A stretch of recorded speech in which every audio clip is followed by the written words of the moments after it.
Part two, we're talking about the hot tags of the week in wrestling. Remember how this works. We have 5 minutes to talk about the following topics and squeeze in our opinions as much as possible. Starting first off with Cody Rhodes being engaged to Brandi Reed, aka Eden Stiles, who used to do some announcing work for WWE. Not really too much to talk about from my perspective here. It's just congratulations. What do you think about this, Graham? Yeah, completely agree. I mean, I think they make a cute couple. In my personal opinion, they've been together for a while now, especially since they've been together, I believe, since they were both in WWE at the time together before she was later released or she left the company late last year. Still together to this day, obviously. Yeah, just bid them good luck in their marriage and whatnot. So that's cool. Hopefully, it works better than a lot of the other wrestling relationships. Exactly. Chris Jericho said that he thinks he'll never get into the Hall of Fame. I don't understand why he thinks that. I mean, he's obviously one of the best ever in pretty much every aspect of wrestling. So his popularity and his championship reigns and everything like that, it's more than enough to put him in the Hall of Fame, especially when Coco Beware was put in there. What do you think? Well, with that being said, I mean, I take everything that Chris Jericho says over Twitter and whatnot with a grain of salt. Everything that he says, I just indicate as a complete opposite. Because remember back late last year, he was talking about he would never be back in the WWE. I believe it was almost about a year ago in early December or late November or something like that when he was talking about how he'd never be back in WWE at all. He'd probably never be wrestling again. And he was the one that ended up being behind the January 2nd vignettes. So I mean, again, he's usually trying to trick the fans and whatnot. I mean, us smarter fans kind of know that he's lying and that he's just kind of just trying to fool the casual fans and whatnot. But yeah, he'll definitely be in the Hall of Fame, of course, at one point. Since he's saying he'll never get in, then it probably means he's going in this year. Exactly. Uh, WWE diva Kaitlyn was arrested for a speeding ticket that she had a little while back. Thankfully, it wasn't one of those situations where she tried to bribe the cop and all that, like a certain other diva. But it doesn't seem like there's any heat coming off of her from this, so she should be more than fine.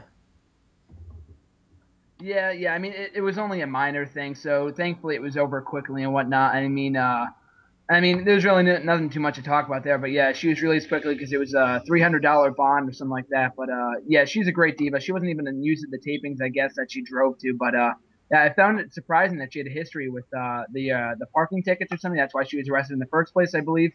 But yeah, thankfully she's out now and whatnot, so that's good. Right. And somebody else that I guess you could call her a WWE diva, but she's in a much worse situation than this. Linda McMahon apparently uh, bounced a check to one of her staffers, and he was claiming that he got a condom in the mail and a little note that said "You're screwed." So uh, I don't know the situation with that, but if that's the way that she ran her campaign, I totally see why nobody voted for her.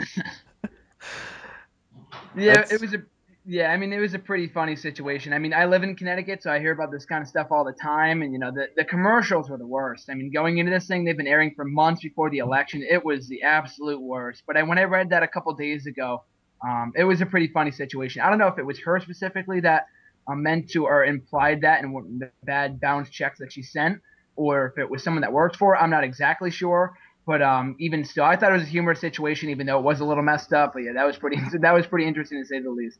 at the very least, the guy's got to have a sense of humor when he gets that check. I mean, Exactly. I certainly wouldn't want to be getting that check, but at the same time, you have to laugh at the originality behind it instead of just not sending the check at all. Uh, I don't really know of anything else that's interesting that's happened this week. I mean, there's been a little bit of talk here and there about some other little stuff, but nothing really big. Do you know of anything else?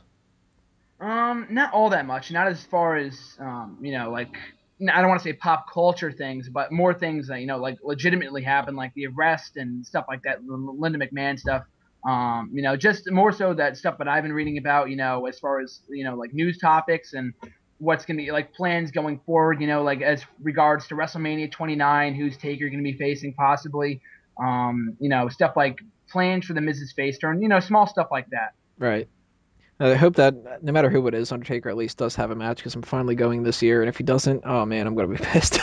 Oh yeah, I can definitely not blame you there. I mean, I hope I go. That's pretty awesome, especially since it's gonna be in New Jersey. Right. But yeah, it's gonna be 21-0 apparently if he does end up going. But the rumors are at the moment I mean, they were a couple months ago. It was Cena, then it was Lesnar, maybe Triple H again. God hope not, but Mm. even still, now the rumors are saying that maybe it's potentially WWE Champion CM Punk, streak versus streak, as far as title streak versus streak and Mania. That'd be interesting to say the least.